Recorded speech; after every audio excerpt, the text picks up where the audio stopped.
నాకు 2 ఉన్నాయండి ఇప్పుడు ప్రశ్నలు. ఒకటి, అసలు ఎందుకు మీరు ఈ తలంపు ఉంది? ఎందుకు మీరు అన్ని చోట్ల తిరిగి దైవజనులు బలపరుస్తున్నారు? రెండోది, మీరే చేసుకునే దాంట్లో నాలాంటి వాళ్ళని కూడా ఎందుకు పిలిచారు? అసలు ఇప్పుడు ఏం జరిగింది కాన్ఫరెన్స్లో అనేది మాకు కొంచెం చెప్పండి మీరు.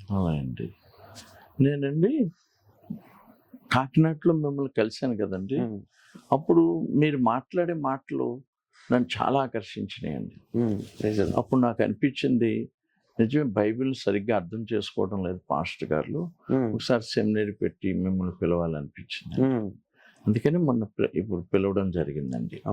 అయితే నేను ప్రతి సంవత్సరం పెడతానండి పాస్టర్ సదస్సు, కానీ ఈసారి మిమ్మల్ని పిలవాలనిపించింది. ఎందుకంటే ప్రజలు వాక్యాన్ని చదువుతున్నారు కానీ సరిగ్గా అర్థం చేసుకోవడం లేదు. నా భారం కూడా అదండి. నేను సేవకులను పరిపూర్ణం చేయగలిగితే సంఘాలు పరిపూర్ణం అవుతాయి. నేను కూడా అయ్యగారు ఇక్కడ ఒక మాట, నాకు నా ఆశ అసలు బయటికి వెళ్ళి ఇలా తర్ఫీదు చేయడం, వాక్యంలోకి అందరినీ తేవడం. ఎందుకంటే వాక్యం సత్యమైనా ఉండాలి, సత్యం కాదైనా ఉండాలి, మధ్యలో అయితే ఉండదు. అవునండి, ఆ మంట వచ్చింది నాకండి. నా జీవితంలో వ్యక్తిగతంగా నేను అనుభవించాను. అంటే వాక్యం సత్యం అయితే పనిచేస్తుంది, దానికి ఫలితం ఉంటుంది, దానికి తిరుగులేదు. ప్రపంచంలో ఎన్నో మంది ఎన్నో పరిష్కారాలు కాకపోయినా నమ్మించి ఇచ్చేస్తున్నారు.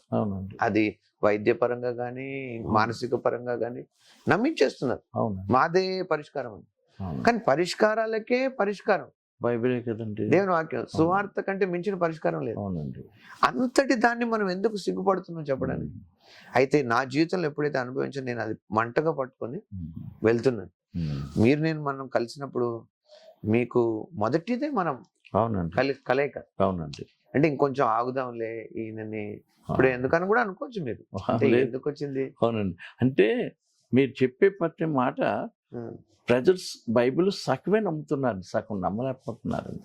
అంటే వాళ్ళకి వివరించి చెప్పేవాళ్ళు లేరండి. మీ చెప్తున్నప్పుడు నేను అదే గ్రహించానండి. ఇప్పుడు ఇలాంటి పాస్టర్ గారు కావాలి అని నాకు అనిపించిందండి. మేము ఇప్పుడు ఈ యొక్క సెమినారీలో చాలా బ్లెస్ అయ్యామండి.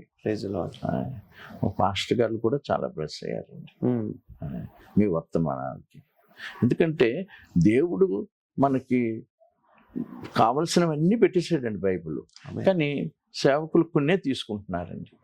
వాళ్ళకి కొన్ని అర్థం అవటం లేదండి, అందుకనే ఇలాంటి పాస్టర్ గారు కావాలి. నేను అప్పటి నుంచి ప్రార్థన చేస్తున్నాను కోసం. దేవుడు చాలా అద్భుతంగా వర్తమానాలు ఇచ్చారండి. దేవునికి మహిమ. అంటే కొన్ని సందర్భాల్లో దేవుడు నా జీవితంలో చేసినప్పుడు, నేను ఒకరోజు అయ్యగారు ఈ విషయాలు నాకు దేవుడు నేర్పిస్తున్నప్పుడు నేను ఒక్కడే ఉన్నాను గదిలో. నేర్చుకుని దేవుడు నాకు ఇన్ని చూపిస్తే నేను ఆనందంతో నేను కేకలేసాను, ఆనందించాను. చేస్తున్నప్పుడు ఎవరు లేరు నా చుట్టూ. అయితే అప్పుడు నేను పరిశుద్ధాత్మ దేవుడు నాతో అన్నాడు, నువ్వేం కంగారు పడకు, నువ్వు అనేకుల కన్నీళ్ళకి జవాబు అవుతావు.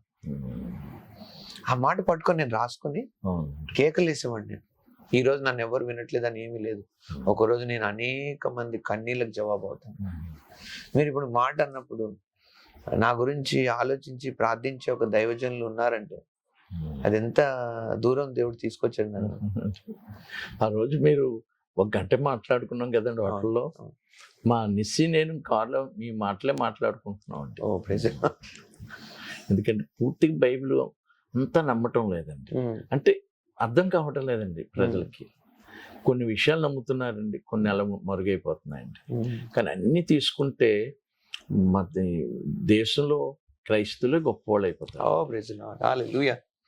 ఆమేన్.